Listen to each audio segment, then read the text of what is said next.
Nata 966. Ngayon na ang pagsasanay ni Sebastian ay nalampasan na ang kay Alfie, malinaw na hindi magiging problema ang pagpatay sa kanya sa isang galaw. Ang naunang sandali nang tinamaan ni Sebastian ang espada ni Alfie gamit lamang ang isang daliri at pinakawalan ito mula sa kanyang pagkakahawak ay sapat na patunay para doon. Habang pinapalapit ni Sebastian ang distansya sa pagitan nila, umabot sa loob lamang ng 10 talampakan, nagising si Alfie mula sa kanyang pagkalumbay at instinctively tumakbo palayo. Sebastian ay ngumiti ng may paghamak. Sa isang mabilis na hakbang, inactivate niya ang Phantom Stride, kumilos na parang kidlat. Isang malakas na hangin ang humampas habang tila siya'y naglaho, muling lumitaw sa itaas ni Alfie na parang multo. Sa isang kisap mata, tumapak si Sebastian ng may brutal na lakas. Pumatla ang mukha ni Alfie sa takot. Mabilis niyang tinawid ang kanyang mga braso sa pagtatangkang harapin ang nakasisirang hampas. Isang malakas na pagsabog ang narinig. Ang epekto ay sinundan ng isang matalim na tunog habang parehong nabasag ang mga braso ni Alfie sa ilalim ng presyon. Ah! Sigaw ni Alfie sa sakit habang bumabagsak ang kanyang katawan patungo sa lupa.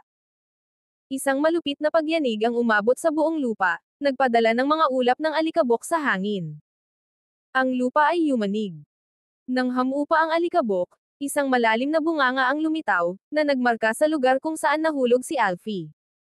Nakahiga siya sa hukay, nagwawala sa sakit, at umuungol sa bawat hininga. Ang kanyang tingin ay nakatuon kay Sebastian, at ang kanyang mga mata ay malapad sa takot at kawalang pag-asa. Si Sebastian ay bumaba ng may kagandahang loob mula sa langit, ang kanyang mga mata ay kumikislap ng malamig at walang awa na liwanag. Sebastian, hindi mo ito pwedeng gawin sa akin. Ang lolo ko ay kagalang-galang na elder ng Swordati. Hindi kanya papayagang makalusot dito.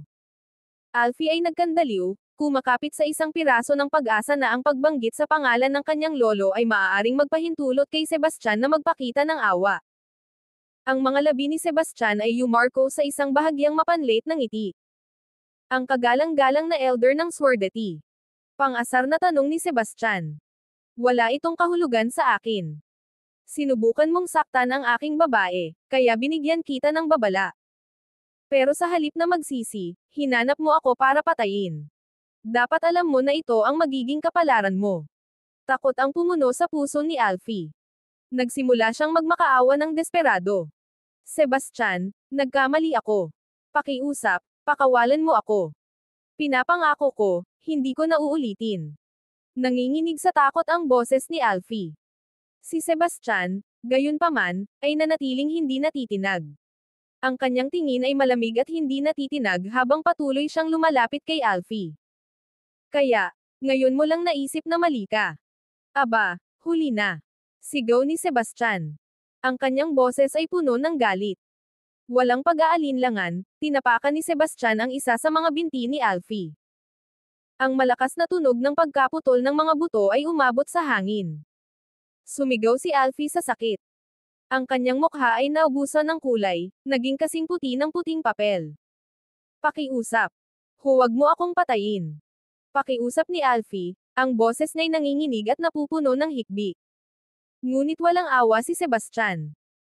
Metodical niyang piniga ang natitirang mga bahagi ng katawan ni Alfie, bawat pagnapos ng buto ay sinundan ng agonizing na sigaw ni Alfie na umabot sa tahimik na tanawin. Sa wakas, pininsala ni Sebastian ang pagsasaka ni Alfie, tinanggal ang anumang bakas ng kanyang dating lakas. Bilang huling hakbang, sinira niya ang mga vocal cords ni Alfie, tinitiyak na hindi na siya makakapagsalita o makakasigaw muli. Si Alfie ay nakahiga na walang kagalaw-galaw sa lupa habang ang kanyang mga mata ay napuno ng kawalang pag-asa at pagsisisi, at ang kanyang espiritu ay lubos na nabasag. Nakatayo si Sebastian sa ibabaw niya, unti-unting humuhupa ang kanyang galit. Huwag kang mag-alala, malamig na sabi ni Sebastian.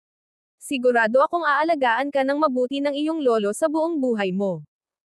Sa mga salitang iyon, tumalikod si Sebastian at umalis, iniwan si Alfie na nagpupumiglas sa lupa nang walang magawa. Ang mga mata ni Alfie ay nagpakita lamang ng sakit at kawalang pag-asa. Ang pagkawala ng kanyang pagkalalaki ay isang napakasakit na dagok na. Ngunit ngayon, sa pagkawasak ng kanyang cultivation, Pagkabasag ng kanyang mga kamay at paa, at pagkasira ng kanyang boses, siya ay natrap sa isang katawan na hindi makagalaw o makapagsalita. Ito ay isang kapalaran na mas masahol pa sa kamatayan. Si Sebastian ay dumating sa Heron City, kung saan siya ay dumiretso sa pinakamalaking guild ng mga mangangalakal. Doon, bumili siya ng malaking halaga ng mga materyales para sa pagpapaganda ng katawan. Ang pagpapalago ng katawan ay isang mahal na pagsisikap, at gumastos siya ng 10,000 espiritual na bato sa isang upuan. Sa kabutihang palad, nakakuha siya ng malaking halaga habang siya ay nasa Swordati, sapat na upang mapanatili ang kanyang mga luho sa loob ng mahabang panahon. Matapos tapusin ang kanyang negosyo, bumili si Sebastian ng isang mahiwagang uwak at sumakay dito, lumilipad patungo sa Skyd. Samantala, sa sekta ng Swordati, nag-aalala si Cadmus habang naghihintay ng balita. Bagaman ang pagsasanay ni Sebastian ay mahusay na nakatago, na nag-iwan sa nakatatanda na hindi sigurado sa kanyang tunay na lakas, pinakalma niya ang sarili sa pag-iisip na si Alfie ay isa ng 9 na bituin na demigod. Dahil halos magkapareho ang edad nila Sebastian, inisip ni Cadmus na hindi maaaring mas makapangyarihan si Sebastian kaysa kay Alfie. Noong una, tiwala si Cadmus sa kakayahan ng kanyang apo. Ngunit habang lumilipas ang panahon at walang palatandaan ng pagbabalik ni Alfie, nagsimula ng kumagat ang pagkabahala sa kanya. Habang si Cadmus ay papalabas na upang hanapin ang kanyang apo, may isang disipulo na nagmadaling pumasok na may masamang balita. Mr. Hughes, may nangyaring napakalubhang bagay. Malubhang nasugatan si Alfie. Pakiusap, dumating ka agad. Ang ulat ng disipulo nang walang hininga. Ano? Sigaw ni Cadmus. Kabanata 967. Si Cadmus ay labis na nagulat nang marinig ang balita, at agad siyang sumunod sa disipulo patungo sa pangunahing bulwagan. Nakita si Alfie ng ilang mga disipulo ng Swordati na dumadaan, at dinala nila siya pabalik sa sekta. Nakahiga siyang walang malay sa isang stretcher, mapatla ang kanyang mukha, habang ang punong alchemist ng sekta at tanging ika-4 na antas na alchemist ay nagtatrabaho upang iligtas siya. Nang makita ni Cadmus ang kalunos-lunos na kalagayan ng kanyang apo, ang puso niya'y napunit. Sebastian Wilder, hayop ka. Sisiguraduhin kong mamamatay ka ng walang libingan na mapapahingahan. Sigaw ni Cadmus. Ang kanyang masamang balak ay kumalat sa bulwagan na parang nakakapanglamig na hamog, nagpapalakas ng kilabot sa lahat ng naruroon. Sila'y natigilan, nabigla sa labis na tindi ng kanyang galit. Mr. Halros, kumusta si Alfie? Nag-aalalang tanong ni Cadmus sa alkaimiko, ang kanyang mga mata ay puno ng pag-aalala habang natatapos ang paggamot. Naglabas ng mahabang buntong hininga si Dean Halros. Ang kanyang mga kamay at paa ay lahat nabali, at ang kanyang boses ay nasira. Ang kanyang cultivation ay ganap na nawasak. Ano? Sigaw ni Cadmus sa hindi makapaniwalang tono, hinawakan si Dean sa mga balikat. Mr. Halros, kailangan mo siyang iligtas. Dean ay umiling ng may kalungkutan. Ang kanyang mga vocal cord ay nabasag, at ang kanyang mga buto ay nagkalasog-lasog. Gagawin ko ang lahat, pero huwag ka nang umasa. Natisod si Cadmus, halos mawalan ng balanse, ngunit mabilis niyang pinigilan ang kanyang mga kamao sa galit. Handa na siyang maghayganti kay Sebastian. Gayunpaman, pinigilan siya ni Dean. Ang paggamot ay nangangailangan ng maraming bihirang materyales, at kailangang tipunin ito ni Cadmus ng madalian. Madalian. Walang ibang pagpipilian, pansamantalang iniwan ni Cadmus ang kanyang plano para sa paghihiganti, ngunit gumawa siya ng tahimik na pangako. Papaluhurin niya si Sebastian ng 10 beses para sa ginawa nito, kahit ano paman. Nang bumalik si Sebastian sa Skyd, ang unang ginawa niya ay umuwi. Ang kanyang ina ay labis na natuwa nang makita siya, agad siyang inasikaso ng may init at pag-aalala. Pumunta pa siya mismo sa kusina at naghanda ng isang piging upang ipagdiwang ang kanyang pagbabalik. Pagkatapos ng hapunan, naglakad si Sebastian patungo sa likod bahay. Isang anino ang lumitaw sa harap niya na parang multo sa gabi. Si Chaya iyon. May nangyaring kakaiba habang wala ako. Tanong ni Sebastian, ang tono niya ay kalmado ngunit mausisa. Magandang araw, Mr. Wilder, sagot ni Chaya ng may paggalang. Kinabukasan ng pag-alis mo, may grupo mula sa Gaudium sect na naghanap ng gulo. Pero bago ko makagawa ng hakbang, may isa pang grupo na nagpal-ayas sa kanila. Alam mo ba kung sino ang gumawa nito? Tanong ni Sebastian. Malamang isa siya mula sa Bejeweled Tower, sagot ni Chaya. Tumanggo si Sebastian. Daymant ay tinulungan na siya noon at ginawa na naman ito. Kahit na hindi niya kailangan ang kanyang tulong sa pagkakataong ito, pinahalagahan pa rin niya ang pabor. At saka, si Juniper ay naghahanap sa iyo kahit saan, nangako siya na tatapusin ang lahat, dagdag ni Chaya. Isang mahina, at may paghamak ng ngiti ang lumitaw sa mukha ni Sebastian. Bagaman si Juniper ay itinuturing na may talento, hindi siya malapit sa antas ni Alfie. Kung kayang pahinay ni Sebastian si Alfie, wala nang pag-asa si Juniper. Mr. Wilder, nandyan ka ba? Biglang narinig ang boses ni Stephanie mula sa harapang bakuran. Gumawa ng senadorya si Sebastian kay Chaya, na agad na nakakuha ng ideya. Ang kanyang anyo ay kumislap at naglaho na parang multo. Naglakad si Sebastian sa harapang bakuran at nagtanong, MS Branch, paano mo nalaman na nandito na ako? Sumagot si Stephanie, ang mga Branch ay isa sa mga nangungunang pamilya ng Skyd. Hindi marami ang nakakaligtas sa aming pansin. May dahilan ba kung bakit pinuntahan mo ako? Tanong ni Sebastian. Sumagot si Stephanie nang may pag-aalala, Mr. Wilder, hindi ka dapat bumalik. Kailangan mong umalis bago pa dumating ang mga tao mula sa Gaudium sect at hanapin ka. Nanatiling kalmado ang ekspresyon ni Sebastian. Ang mga mula sa Gaudium sect ay hindi gaanong mahalaga sa akin. Napabuntong hininga si Stephanie at nagpatuloy, Mr. Wilder, maaaring hindi mo alam ito, pero ang punong nakatatanda ng Gaudium sect, si Galen, ay kamakailan lamang umabot sa antas ng Lesser Deity Master. Magkakaroon sila ng isang piging bukas upang ipagdiwang ito. Kung malaman niya na nandito ka, hindi ka niya palalayasin. Walang dahilan para mag-alala. Hindi niya ako matatamaan, sabi ni Sebastian nang may kumpiyansa. Nag-atubili si Stephanie sandali, naaalala ang nakakatakot na mga kakayahan ni Chaya. Alam niya kung paano nag-iisa si Chaya na winasak ang Harmonia sect, at walang duda sa kanyang isip na mas formidable si Chaya kaysa kay Galen. Mr. Wilder, may isa pang bagay. Opisyal nang sumali si Juniper sa Gaudium Sacred Ground, at kasalukuyan na siyang nakatakdang ikasal sa apo ng isa sa kanilang mga elder. Baka hindi mo matakot ang Gaudium sect, pero ano ang gagawin mo kung isa sa mga nakatatanda mula sa Gaudium Sacred Ground ang magdesisyong kumilos? Tanong ni Stephanie, ang boses niya ay puno ng pag-aalala. Kabanata 968. Sumali si Juniper sa Gaudium Sacred Ground. At nakatakdang ikasal siya sa apo ng isang nakatatanda. Talagang nagulat si Sebastian. Si Juniper ay palaging may mga kwalifikasyon upang makapasok sa Gaudium Sacred Ground, ngunit ang kanyang pagkahumaling kay Phelan ang pumihil sa kanya na umalis. Matapos magdanas ng dalawang pagkatalo sa kamay ni Sebastian, naging makatuwiran na siya ay magpapakawala na at sumali sa banal na lupa. Gayunpaman, may napansin pa ring kakaiba si Sebastian. Ang Gaudium Sacred Ground ay nasa libu-libong milya ang layo, at ang pag-uwi doon ay tumatagal ng hindi bababa sa kalahating buwan. Nasugatan si Juniper noong huli siyang makita ni Sebastian. Paano niya nagawa ang lahat ng ito nang napakabilis at nakapag-ayos pa ng isang kasunduan? Napansin ang kalituhan sa mga mata ni Sebastian, mahinahong ipinaliwanag ni Stephanie, ang nakatatandang mula sa banal na lupa ay dumiretso sa sekta ng Gaudium. Ngayon ay may katuturan na.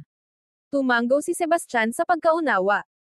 Naiintindihan niya na ang kapangyarihan ng banal na lupa ay mas malaki kaysa sa Sword Deity. Kahit na naabot na niya ang antas ng Lesser Deity Master, magiging imposible pa ring labanan ang Sacred Ground. Sa katunayan, ang 10 matatanda ng Sword Deity ay lahat mga master ng Lesser Deity. Dahil ang banal na lupa ay mas matatag pa, anong antas ng lakas ang dapat taglayin ng kanilang mga nakatatanda? Salamat sa pagsabi sa akin ng lahat ng ito, sabi ni Sebastian, ang kanyang ekspresyon ay matatag. Pero nangako ako sa Dean na babalik ako upang lumahok sa pagsusuri ng Royal Academy. Hindi ko maaring baliwalain ang aking salita. Si Stephanie ay naging balisa. Mr. Wilder, hindi ito ang tamang panahon para sa pagmamataas. Mas mahalaga ang iyong kaligtasan. Si Sebastian ay ngumiti ng may kumpiyansa, sinampal ang kanyang dibdib. Hindi ako madaling matakot, Ms. Branch. Huwag mag-alala. Ayos lang ako. Pagkatapos ng lahat, mayroon pa siyang ibang asong nakatago, at iyon ay si Chaya. Bagaman hindi niya lubos na alam ang kanyang mga kakayahan, bilang isa sa mga personal na gwardya ni Lazarus, tiyak na hindi pangkaraniwan ang kanyang lakas. Ang paghawak sa isang elder ng sacred ground ay hindi naman dapat mahirap, di ba? Matapos umalis si Stephanie, naglakad si Sebastian pabalik sa Skyla Academy. Nang malaman ni Enrique ang pagbabalik ni Sebastian, siya ay napuno ng saya at pag-aalala. Masaya siya na tinupad ni Sebastian ang kanyang pangako at bumalik bago ang pagsusuri ng Royal Academy. Gayunpaman, labis din siyang nag-aalala na ang Gaudium sect ay maaaring maghiganti laban sa kanya. Mr. Styles, mula sa itsura ng iyong mukha, mukhang ayaw mong bumalik ako, sabi ni Sebastian na may bakas ng pagdududa sa kanyang mga mata. Ang mukha ni Enrique ay puno ng pag-aalala nang sumagot siya, "Siyempre, gusto kong bumalik ka dito. Ikaw ang pinakamahusay na estudyante na nakita ng Skyla Academy sa loob ng ilang siglo. Naniniwala akong magliliwanag ka sa pagsusuri ng Royal Academy sa loob ng isang buwan at magdadala ng malaking karangalan sa atin. Bakit parang hindi ka masaya?" Muling tanong ni Sebastian. Sa isang malalim na buntong hininga, ipinaliwanag ni Enrique, "Maaaring hindi mo alam ito. Si Galen, ang dakilang elder ng Gaudium sect, ay umusad sa antas ng Lesser Deity Master. Alam ko. Sinabi na sa akin ni Stephanie, kumpirmadong sagot ni Sebastian habang tumatango. At alam mo rin ba na sumali si Juniper sa Gaudium Sacred Ground at nakipag-engage sa apo ng isang elder? Tanong ni Enrique, hindi ganap na sigurado. Tumango ulit si Sebastian. Nagpatuloy si Enrique, dahil alam mo na, naiintindihan mo kung bakit ako nag-aalala. Kung ang Gaudium sect lang, baka may paraan akong maprotektahan ka. Pero kung isang nakatatandang miyembro mula sa Sacred Ground ang makialam, wala akong magagawa. Sinasabi mo bang kailangan kong tumakas agad? Tanong ni Sebastian na may ngiti. Si Enrique ay muling huminga ng malalim. Ang mga especially iyan ng Gaudium sect ay nasa lahat ng dako sa Skyd. Malamang alam na nila na bumalik ka na, kaya baka hindi ganon kadali ang pag-alis. Well, sa ganong kaso, bahala na kung anong mangyari, sagot ni Sebastian nang walang pakialam. Bagaman makapangyarihan ang mga nakatatanda ng Sacred Ground, hindi rin siya basta-basta. Maya-maya, may isang guro na nagmadaling lumapit upang magulat. Mr. Styles, nagpadala ng imbitasyon ang Gaudium sect. Inaanyayahan kanila sa kanilang salo-salo bukas. Kinuha ni Enrique ang imbitasyon at binuksan ito. Agad, isang makapangyarihang aura ang sumiklab, nagmumula sa pergamino. Kabanata 969. Talagang umusad na si Galen sa antas ng Lesser Deity Master. Kahit ang mga salita lamang sa paanyayang ito ay nagdadala ng napakalaking presyon, bulong ni Enrique habang nakakunot ang noo. Bakit may isa pang imbitasyon? Tanong ni Enrique nang mapansin ang pangalawa sa kamay ng guro. Mukhang naguguluhan siya. Para sa iyo to, Sebastian, ipinaliwanag ng mentor habang iniaabot ang imbitasyon sa kanya. Naglabas si Enrique ng mahabang buntong hininga. Tulad ng inaasahan ko. Siguradong alam ni Galen na nandito ka na. Ang pagpapadala ng paanyayang ito ay nangangahulugang malamang na plano niyang harapin ka sa salo-salo bukas. Kung gusto niyang maghiganti, handa akong makipagsapalaran, sabi ni Sebastian nang walang pakialam. Sebastian, seryoso ka bang wala kang balak umalis? Tanong ni Enrique, lumaki ang mga mata sa hindi makapaniwala. Alam na nila na nandito na ako. Mayroon ba akong ibang pagpipilian? Sagot ni Sebastian habang nag-aalangan. Natahimik si Enrique nang mapagtanto niyang tama si Sebastian. Dahil alam ni Galen ang kanyang pagbabalik, halos imposibleng makatakas. Siyempre, kung talagang gustong tumakas ni Sebastian, hindi siya mapipigilan ng Gaudium sect. Sa wakas, malayo ang sekta mula sa Skyd. Maliban kung personal na makialam ang nakatatandang miyembro ng Sacred Ground, walang pag-asa si Galen na manalo laban kay Sebastian. Matapos magpaalam kay Enrique, balak ni Sebastian na umuwi. Gayunpaman, Paglabas niya sa akademya, nakatanggap siya ng mensahe mula sa Bejeweled Tower. Kinuha niya ang kanyang transmission opal, at umuukit mula rito ang boses ni Damon. Mr. Wilder, mayroon tayong bisita sa Bejeweled Tower na labis na interesado sa mga pildores na iyong ginawa. Handa siyang magbayad ng mataas na halaga upang makuha ang mga ito ng maramihan. Kung mayroon kang oras, maaari ka bang dumaan? Sige.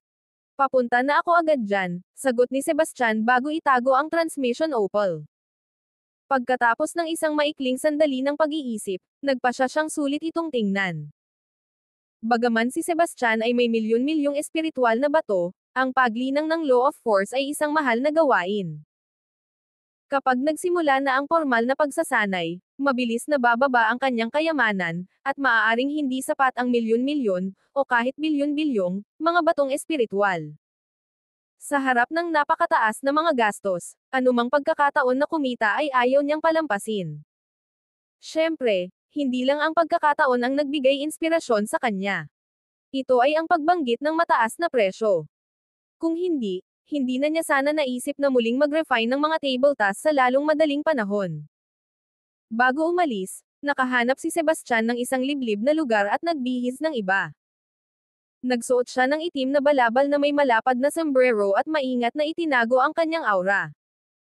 Mr. Wilder, isang karangalan na makita kayong muli, malugod na binati siya ni Damon sa pintuan ng may pinakamataas na paggalang.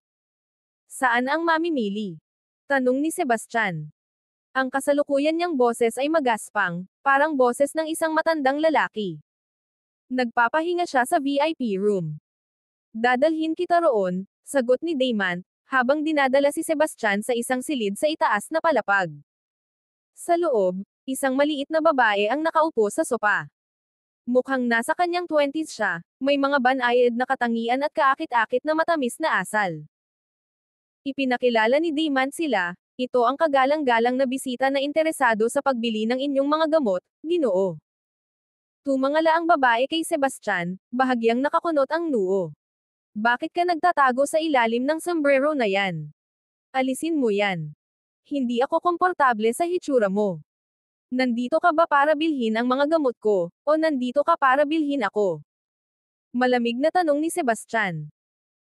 Ikaw, ang ekspresyon ng babae ay nagdilim sa galit, ngunit pinigilan niya ito nang maalala niyang nakikitungo siya sa isang alkaymista na nasa ika-4 na antas pinapakalma ang sarili. Sinabi niya, hayaan niyo akong ipakilala ang sarili ko. Ang pangalan ko ay Lydia Lockhart. Galing ako sa Gaudium Sacred Ground. Gaudium Sacred Ground. Muling tanong ni Sebastian, bahagyang nagulat.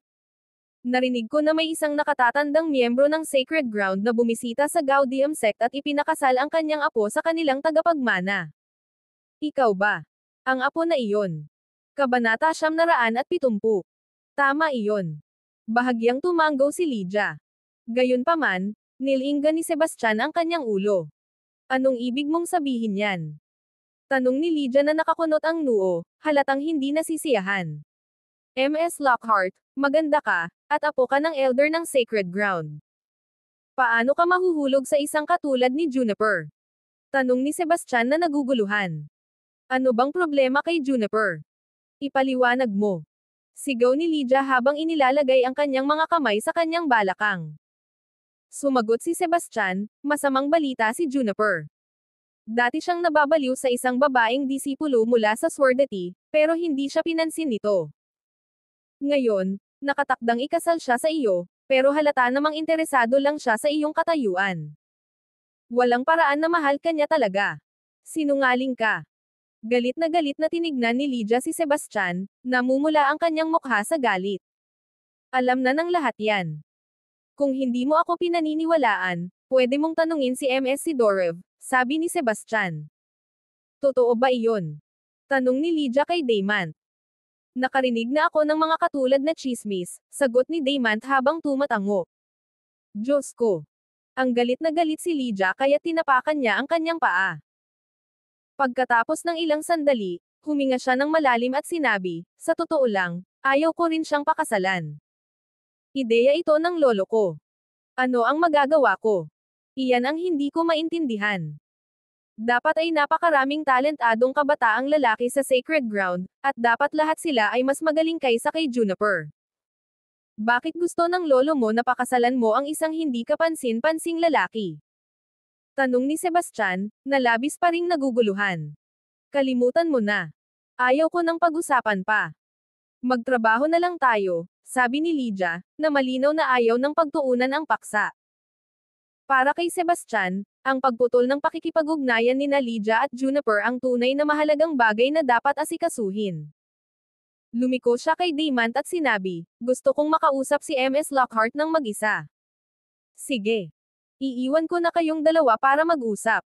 Tawagan niyo ako kung kailangan niyo ng kahit ano. Lumabas si Damon, isinasara ang pinto sa likod niya. Tumingin kay Sebastian, sinabi ni Lydia, kita ko kanina ang ilang dekalidad na mga tableta, at karamihan sa mga ito ay top grade. Ikaw ba ang gumawa niyan? Oo, ginawa ko silang lahat, pag-amin ni Sebastian habang tumango. Anong ranggo mo bilang alkemista? Tanong ni Lydia habang kumikislap ang kanyang mga mata sa kuryosidad. Iyan ay isang lihim, sabi ni Sebastian na may pilyong ngiti. Sumagot si Lydia, sige.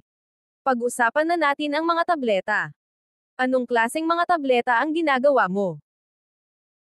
Mga pildores na pampuno ng enerhiya, mga pildores na pampalakas ng enerhiya, mga pildores na pampalusog, mga pildores na essence, mga pildores na purong essence, mga pildores na pampahinto ng dugo, mga pildores na pampabalik ng buhay, mga pildores na pampabata, mga pildores na pampabilis ng pagsasanay.